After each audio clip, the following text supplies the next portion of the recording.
یہ ایک controversial topic ہے۔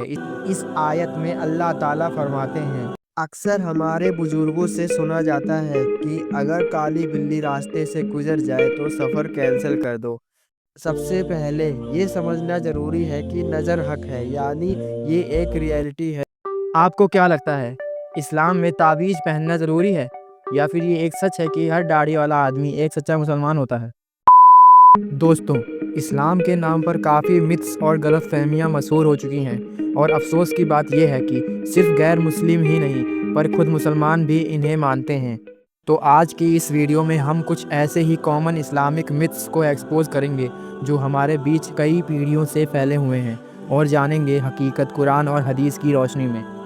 تو ویڈیو کو اینڈ تک ضرور دیکھیے گا، کیونکہ ہو سکتا ہے جو بات آپ اب تک سچ سمجھ رہے تھے وہ صرف ایک متھ نکلے۔ تو چلیے شروع کرتے ہیں۔ متھ نمبر 1۔ دراصل اس متھ کو آپ ایک کوشچن کی طرح بھی دیکھ سکتے ہیں کہ کیا بنا وضو کے قرآن پاک کو پڑھ سکتے ہیں؟ یہ ایک کنٹروورشل ٹاپک ہے، اس لیے آپ کو کچھ بھی بتانے سے پہلے ہم اور آپ مل کے چلیے قرآن اور حدیث کی روشنی میں اس کے بارے میں جانتے ہیں۔ بہت سے لوگ یہ سمجھتے ہیں کہ بنا وضو کے قرآن کو چھونا حرام ہے۔ وہ دلیل میں قرآن کی ایک آیت کو پیش کرتے ہیں۔ اس آیت میں اللہ تعالیٰ فرماتے ہیں کہ اس کو صرف وہ لوگ چھو سکتے ہیں جو پاک صاف ہیں۔ اس آیت کا ترجمہ پڑھنے کے بعد اکثر لوگ سمجھتے ہیں کہ یہ آیت انسانوں کے بارے میں ہے، لیکن اگر اچھے سے ریسرچ کریں تو اسکالرز کا کہنا یہ ہے کہ یہ آیت فرشتوں کے بارے میں ہے۔ دراصل جو اصل قرآن ہے وہ اللہ تعالیٰ نے جنت کے اندر لوح محفوظ میں رکھا ہوا ہے، اور اسی کی تفسیر کرتے ہوئے اللہ تعالیٰ نے فرمایا کہ قرآن جو کہ لوح محفوظ میں ہے اسے وہی چھو سکتے ہیں جو پاک صاف ہیں، یعنی فرشتے۔ اسکالرز تو ہر مسئلے کی طرح اس مسئلے پر بھی دو گروپ میں بٹے ہوئے ہیں، ایک جو کہتا ہے کہ یہ حرام ہے اور دوسرا گروپ کہتا ہے کہ پڑھ سکتے ہیں، پر تب کہ جب آپ کے پاس وضو کرنے کی کوئی گنجائش نہ ہو۔ دراصل اس مسئلے پر کوئی سالڈ یعنی پختہ حدیث نہیں ہے۔ تو ہمیں کیا کرنا چاہیے؟ تو چلیے کنکلوژن دیکھتے ہیں۔ دراصل کنکلوژن یہ نکلتا ہے کہ اسلام ایک بے حد پاک صاف مذہب ہے جو ہمیں حکم دیتا ہے کہ ہمیں جتنا ہو سکے پاک رہنے کی کوشش کرنی چاہیے، تو اس لیے بہتر یہ ہوگا کہ وضو بنا کر ہی پڑھیں۔ متھ نمبر 2۔ کالی بلی اور الو کو منحوس سمجھنا۔ بہت سے لوگ مانتے ہیں کہ اگر رات کو الو دکھے یا راستے سے کالی بلی گزر جائے تو برا وقت آنے والا ہے، لیکن اسلام اس بات پر کیا کہتا ہے؟ آئیے قرآن اور سنت کی روشنی میں اس متھ کو سمجھتے ہیں۔ اکثر ہمارے بزرگوں سے سنا جاتا ہے، اگر کالی بلی راستے سے گزر جائے تو سفر کینسل کر دو۔ اگر گھر کے چھت پر الو بیٹھ جائے تو گھر میں کوئی مصیبت آنے والی ہے۔ اسلام نے ہمیں کلیئر طور پر سکھا دیا ہے کہ ہر چیز صرف اللہ کی مرضی سے ہوتی ہے۔ کسی بھی چیز کو منحوس یا شگن سمجھنا اسلام میں بالکل غلط ہے۔ ایک حدیث میں آتا ہے، منحوس کا اسلام میں کوئی وجود نہیں ہے۔ محمد صلی اللہ تعالیٰ علیہ وسلم نے ارشاد فرمایا، اگر کوئی چیز منحوس ہوتی تو وہ عورت، گھر اور گھوڑا ہوتی، لیکن اسلام میں کوئی منحوس چیز نہیں ہے۔ یعنی اسلام میں کسی بھی چیز کو منحوس سمجھنے کا کانسیپٹ ہی نہیں ہے۔ اسلام میں بلی پاک اور پیارا جانور ہے۔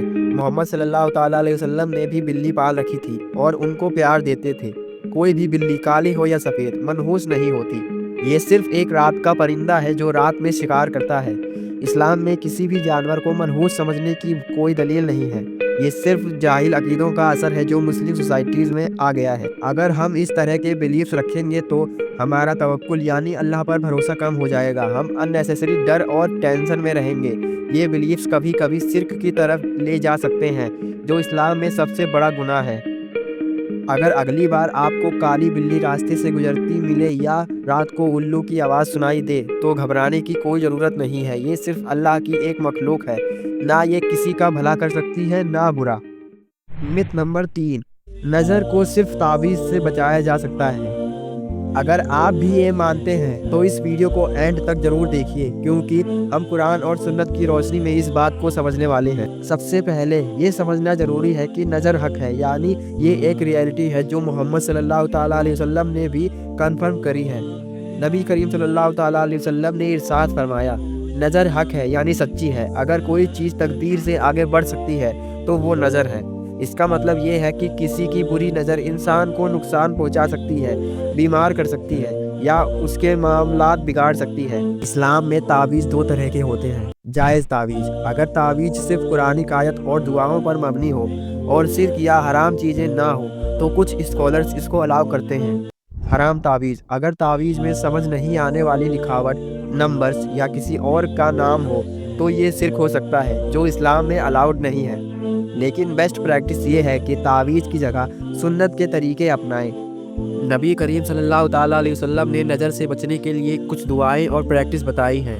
پہلا، سورہ فلق اور سورہ ناس کا پڑھنا۔ ہر صبح اور شام یہ دونوں سورہ 3 مرتبہ پڑھنا اور ہاتھ پھیرنا سنت ہے۔ دوسرا، آیت الکرسی کی تلاوت۔ ہر نماز کے بعد اور سونے سے پہلے آیت الکرسی پڑھنا بہت فائدہ مند ہے۔ تیسرا، مسنون دعا۔ نبی کریم صلی اللہ تعالیٰ علیہ وسلم نے نظر سے بچنے کے لیے یہ دعا سکھائی ہے: اعوذ بکلمات اللہ التامات من شر ما خلق۔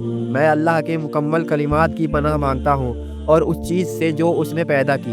چوتھا، اگر آپ کسی کی تعریف کر رہے ہیں تو ماشاء اللہ یا بارک اللہ کہنا ضروری ہے تاکہ نظر نہ لگے۔ پانچواں، رقیہ کرنا یعنی اسلامک ہیلنگ۔ اگر کسی کو نظر لگ جائے تو رقیہ شرعیہ یعنی قرآن اور سنت کے ذریعے علاج کرنا سب سے بیسٹ طریقہ ہے۔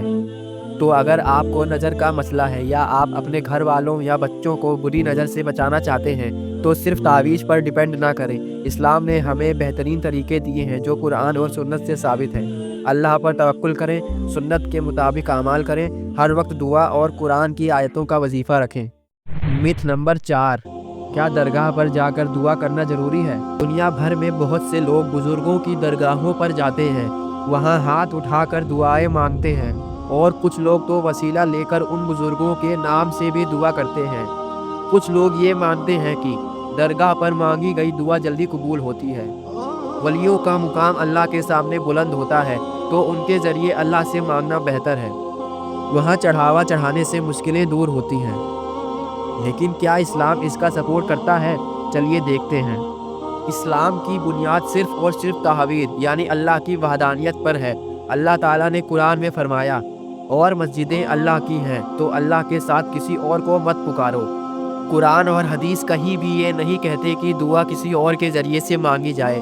محمد صلی اللہ تعالیٰ علیہ وسلم نے صرف اللہ سے مانگنے کا حکم دیا ہے، نہ کہ کسی بزرگ یا ولی کے ذریعے سے۔ ایک اور حدیث میں نبی کریم صلی اللہ تعالیٰ علیہ وسلم نے فرمایا، جب تم مانگو صرف اللہ سے مانگو، تو پھر درگاہ پر دعا مانگنا اسلام کا طریقہ کیسے ہو سکتا ہے؟ اگر کوئی درگاہ صرف ایک مقبرہ ہے اور وہاں جا کے کوئی صرف قرآن کی تلاوت کرے یا دعا کرے مگر صرف اللہ سے، تو یہ الاؤڈ ہو سکتا ہے۔ لیکن اگر کوئی وہاں دعا مانگے کسی بزرگ یا ان کے وسیلے سے، یا ان سے مدد کی امید رکھے، تو یہ شرک کے قریب لے جا سکتا ہے۔ محمد صلی اللہ تعالیٰ علیہ وسلم نے یہ بھی فرمایا، جو شخص کسی کی قبر کو سجدہ کرے یا وہاں دعا کرے اس انداز سے کہ جیسے وہ مدد دے سکتا ہے تو اس نے شرک کیا۔ اسلام کا اصل طریقہ یہ ہے، صرف اللہ سے مانگیں، کیونکہ دعا صرف اللہ کے ہاتھ میں ہے۔ قرآن اور سنت کا میتھڈ فالو کریں، جیسے سورہ فاتحہ، سورہ اخلاص اور آیت الکرسی کی تلاوت۔ بزرگوں کی عزت کریں مگر ان سے مدد نہ مانگیں، کیونکہ صرف اللہ ہی مددگار ہے۔ متھ نمبر 5، طلاق 3 مرتبہ ایک ساتھ بولنا فرض ہے۔ بہت سے لوگ سمجھتے ہیں کہ ایک ہی مجلس میں طلاق طلاق طلاق کہہ دینے سے طلاق ہو جاتا ہے اور رشتہ ہمیشہ کے لیے ختم ہو جاتا ہے۔ کیا یہ بات سچ ہے؟ آئیے قرآن اور سنت کی روشنی میں اس کو سمجھتے ہیں۔ اکثر لوگ سمجھتے ہیں کہ اگر ایک آدمی ایک ہی وقت میں 3 طلاق دے دے تو طلاق ہو جاتا ہے۔ اسی وجہ سے بہت سے گھر برباد ہو جاتے ہیں، کیونکہ غصے یا جذبات میں یہ الفاظ نکل جاتے ہیں۔ لیکن اسلام ایک مکمل دین ہے جو ہر مسئلے کا حل حکمت اور انصاف کے ساتھ بتاتا ہے۔ اللہ تعالیٰ نے قرآن میں طلاق کا ایک پراپر پروسیجر بتایا ہے۔ طلاق 2 بار ہے، پھر یا تو شوہر نے معروف طریقے سے بیوی کو روک لینا ہے یا اچھی طرح سے الگ ہو جانا ہے۔ اس آیت سے یہ کلیئر ہوتا ہے کہ طلاق ایک پروسیس ہے جو 2 بار دیا جاتا ہے۔ ہر طلاق کے درمیان ریکنسیلیشن کا موقع دیا جاتا ہے۔ 3 طلاق ایک ساتھ دینا جو آج کل لوگ کرتے ہیں قرآن کے اس طریقے کے خلاف ہے۔ نبی کریم صلی اللہ تعالیٰ علیہ وسلم کے زمانے میں ایک صحابی نے اپنے بیوی کو ایک ساتھ 3 طلاق دے دی۔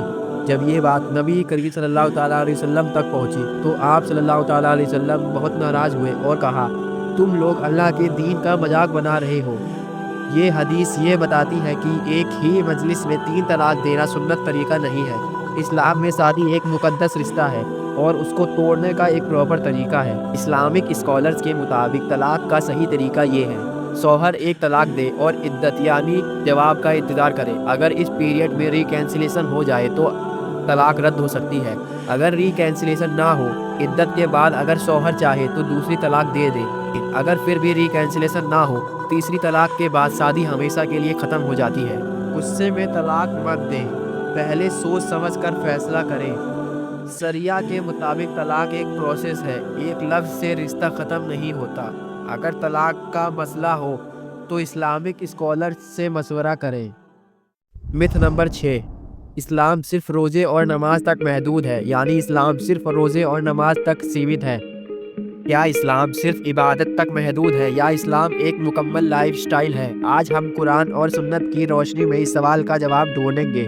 بہت سے لوگ یہ سمجھتے ہیں کہ اسلام صرف عبادت کا دین ہے، نماز پڑھو، روزے رکھو اور بس۔ مگر اگر ہم قرآن کو دیکھیں تو اللہ تعالیٰ بار بار ایک اور چیز کا ذکر کرتے ہیں۔ سورہ عمران میں اللہ تعالیٰ فرماتے ہیں: ان الدین عند اللہ الاسلام، بے شک اللہ کے نزدیک صرف اسلام ہی مقبول دین ہے۔ اسلام صرف ایک مذہب نہیں بلکہ مکمل نظام زندگی ہے جو ہمیں ہر فیلڈ آف لائف کا طریقہ بتاتا ہے۔ ہاں، اسلام کے 5 پلرز ہیں: پہلا شہادت، دوسرا نماز، تیسرا روزہ، چوتھا زکوٰۃ، 5واں حج۔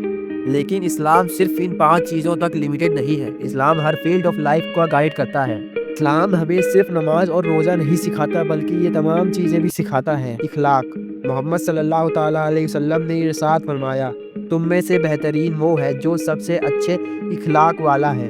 آج مسلمانوں کا حال یہ ہے کہ وہ کہیں بھی اچھے اخلاق نہیں دکھاتے، وہ جھوٹ بولتے ہیں، فراڈ کرتے ہیں، بدتمیزی کرتے ہیں اور حق تلفی عام ہو چکی ہے۔ حلال اور حرام میں فرق کرنا: اسلام صرف عبادت کا نہیں بلکہ حلال اور حرام کا بھی دھیان دینے کا دین ہے۔ آج بہت لوگ نمازی ہیں مگر فراڈ یا انٹرسٹ بیسڈ بزنس کرتے ہیں، اسلام اس کو منع کرتا ہے۔ گھر اور سوسائٹی میں مسلمان کا کردار: اسلام سکھاتا ہے کہ اچھے ہسبینڈ، وائف، پیرنٹس اور نیبر بننے۔ صرف نماز اور روزہ نہیں بلکہ فیملی اور سوشل رسپانسبلٹیز بھی اسلام کا پارٹ ہے۔ علم اور سائنس کا مفہوم: اسلام نالج کو صرف ریلیجیس اسٹڈیز تک محدود نہیں کرتا بلکہ ہر علم اسلام کا پارٹ ہے۔ محمد صلی اللہ تعالیٰ علیہ وسلم نے ارشاد فرمایا: علم حاصل کرنا ہر مسلمان پر فرض ہے۔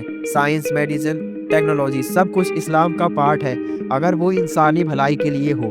اسلام ایک بیلنس کا دین ہے، عبادت بھی ضروری ہے مگر اخلاق، حلال اور حرام اور سوسائٹی کا بھی خیال رکھنا ضروری ہے۔ نماز پڑھنا اچھی بات ہے مگر ساتھ ہی اچھے اخلاق اور آنیسٹی بھی ہونی چاہیے۔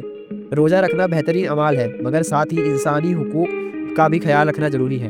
مسجد میں عبادت کرنا ضروری ہے مگر گھر اور سوسائٹی میں بھی اچھی عادت اور انصاف کافی ضروری ہے۔ اسلام صرف ایک مذہبی عبادت کا طریقہ نہیں بلکہ ہر آسپیکٹ آف لائف کا کمپلیٹ سولوشن ہے۔ تو دوستوں، آشا کرتے ہیں آپ کو اس ویڈیو سے کچھ نہ کچھ سیکھنے کو ملا ہوگا، اور جو بھی ہم نے میتھ بتائے ہیں آپ ان پر ضرور دھیان دیں گے اور آگے سے ان کو فالو نہ کریں گے۔ اللہ حافظ۔